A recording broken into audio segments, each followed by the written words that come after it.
Well, our next guest is best known, I should say, as the author of Rich Dad, Poor Dad, one of the most well-known personal finance books. And by the way, he doesn't recommend going near the stock market. Let's bring in Robert Kiyosaki, who's here in Singapore with me, and he's here in Singapore to speak at the Masters of the Century conference. Great to have you with us, Robert. You started getting into finance by melting down your toothpaste and looking at the elements out of that, speaking of minting new millionaires. So tell me, what is your strategy? Because you don't like the stock market. No, I'm saying the stock market's at all-time highs. And I don't doubt they minted half the new millionaires. The question is, will you hang on to that money? Because never in the history of the world has the stock market been this high, floating on debt. And most of the American credit it's on corporate credit right now. And many AAA companies like General Electric are now BBB, one level above junk. So it's floating on all this fake money, as I call it, and that's my concern. So I'm glad people are getting rich, but there's a lot of people, when this market comes down, and it will get wiped out. One of your main strategies, and I guess how you've worked out your wealth as well, is by taking risks, and as they say, fortune favours the brave. But you're also really heavily invested in some of the stalwarts, the likes of gold and the like. So tell somebody, you know, what some of the strategy could be when you look at a lot of different asset classes, because we know that you've kind of got to have your finger in a few pies. Right. I always recommend to invest in what you love. I love real estate. I love gold and silver. I've started a gold mine, a silver mine, taking them public on the Toronto Stock Exchange, and I just love oil. So I'm only investing in what I love. I love being an entrepreneur, and I really never had a job, so I'm just doing what I love. If you love stocks, invest in stocks. If you don't love stocks, invest in something else, you know. But I like gold because gold is God's money. You know, gold and silver have been here since the earth was formed, and it'll be here long after we're all gone. So gold will always be here no matter what the markets are doing. So that's why my foundation is gold, the second layer is real estate, and the third level is intellectual property. I have patents and things like this that's my wealth.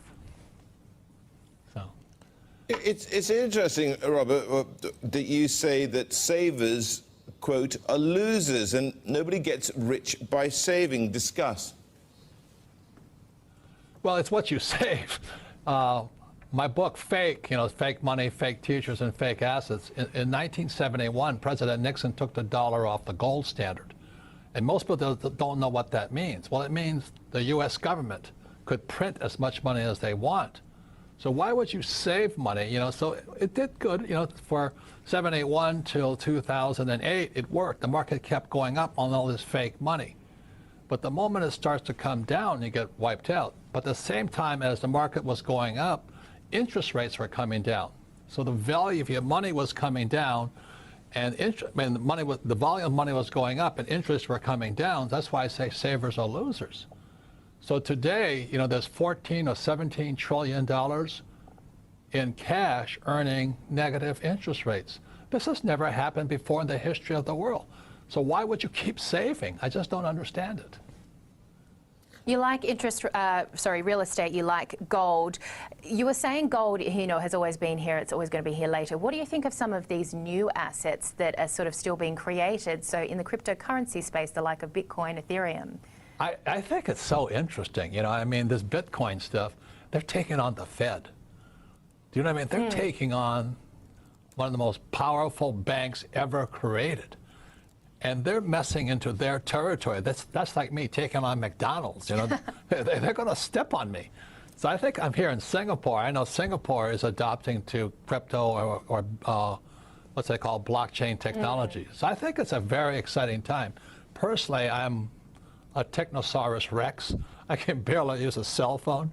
So I'd best stay out of cryptocurrencies. But if you're a young person and you like crypto, it might be your place. Again, everything is just do what, or invest in what you love. I love businesses, I love gold, I love silver, I love real estate. I love using debt as money because in 1971 the dollar became debt. And I love paying no taxes legally. But you can only do that if you know what you're doing, you have good attorneys and good accountants. So. Robert, final question from me here. Just a corollary of, you know, you were saying how to prosper, how to predict So tell us, get your crystal ball out. What is next? What is going to happen? What are the asset classes that you're looking at? That's a really great question. I have 2 books coming out for 2020 because things are really heating up. One is Ravens with Jim Rickards, a very, very prominent guy in America. He's at LTCM, the CIA, and the Defense Department. But the second book is Who Stole My Pensions? Because in 2008, what brought down the market was the subprime debt market, you know, the derivatives. What's going to bring down the next market are pensions. America's pensions are woefully underfunded. And so right now, that's what's driving the stock market up. So it's ironic for my generation, the baby boom generation, we don't have retirements. And they've been buying these really high-risk investments from Wall Street, and that's what's going to bring down the next market crash. I think 2022 to 2025, if I was a gambling man. And you always say, Robert, threats are opportunities. So perhaps anyone listening can listen to some of your concerns and threats and see them as opportunities. Correct. Congratulations, Mr. and Mrs. Parker, on your retirement. We'll be happy to cash out your retirement account today. Just a few of the details. Great. Now let me go get your money.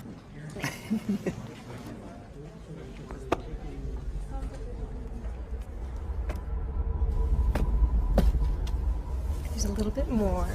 Okay, 5, 10, 15, 20. That's it.